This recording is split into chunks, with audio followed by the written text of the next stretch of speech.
सभी के लिए नमस्कार। आज हम देख रहे हैं जीके के कुछ महत्वपूर्ण प्रश्नों को।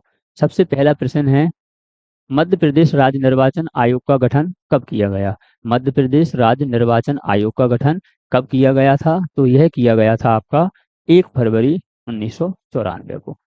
मध्य प्रदेश पंचायती राज के प्रावधान लागू करने हेतु राज्य निर्वाचन आयोग का गठन 1 फरवरी 1994 को किया गया था।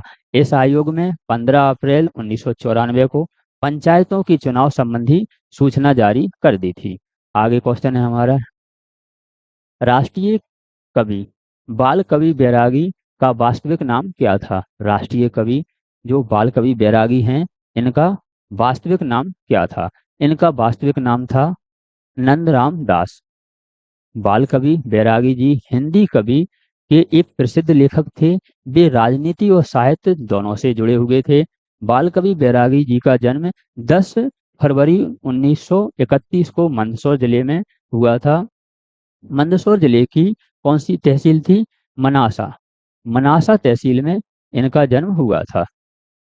यह जो कवि हैं, इनके जन्म का नाम क्या था? नंदराम दास बैरागी था।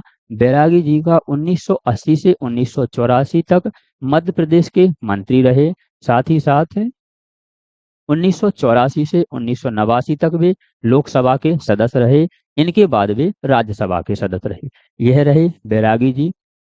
क्वेश्चन अगला, 7 सागर 9 नारायण एवं 84 महादेव की परिक्रमा मध्य प्रदेश के किस नगर में संपन्न होती है? यह मध्य प्रदेश के किस नगर में संपन्न होती है? इसका उज्जैन, डी आंसर सही है।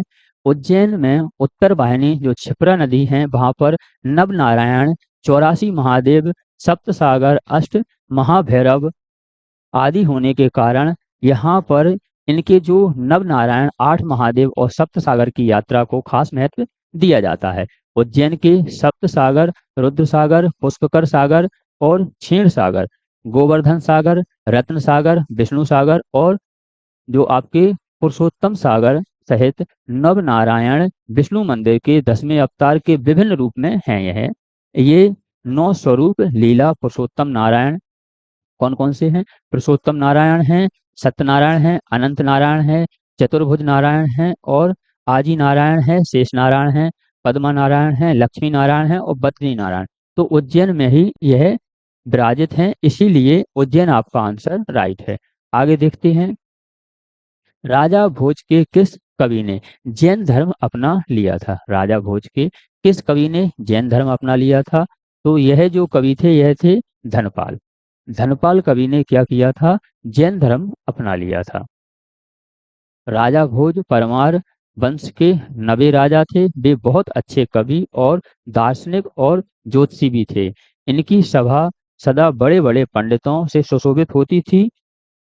इनके दरबार में एक विद्वान कवि धनपाल थे, जो स्वयंभू और पुष्पदत्त की भांति इसमें जो अपभ्रंश के कवि में धनपाल के नाम, कवियों में धनपाल का नाम आदर से लिया जाता है।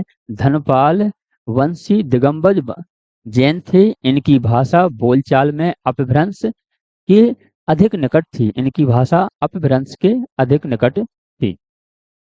साथ ही साथ इनकी रचनाएं भविष्य कहा 22 संधियों का काव्य है। इसमें गजपुर के जो नगर सेठ धनपति के पुत्र आप भविष्य दत्त के जो लौकिक कथाएं मिलती हैं। आगे क्वेश्चन देखते हैं। अगला क्वेश्चन है हमारा, विश्व प्रसिद्ध पर्यटन स्थल सांची का प्राचीन नाम क्या है? विश्व प्रसिद्ध जो पर्यटन है सांची का, उसका प्राचीन नाम क्या है? उसका प्राचीन नाम आपका है कांकड़ाम। ये आपका सही हो जाएगा।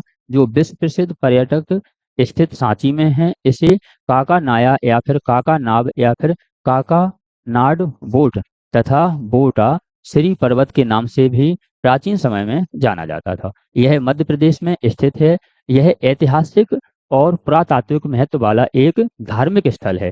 सांची अपने स्फूट और चट्टानों से बने अशोक स्तंभ, मंदिरों, मठों तथा 3री शताब्दी बीसी से लेकर 12वीं शताब्दी बीसी के बीच लिखे गए शिलालेखों की जो संपदा है, इसमें विश्व भर में प्रसिद्ध है।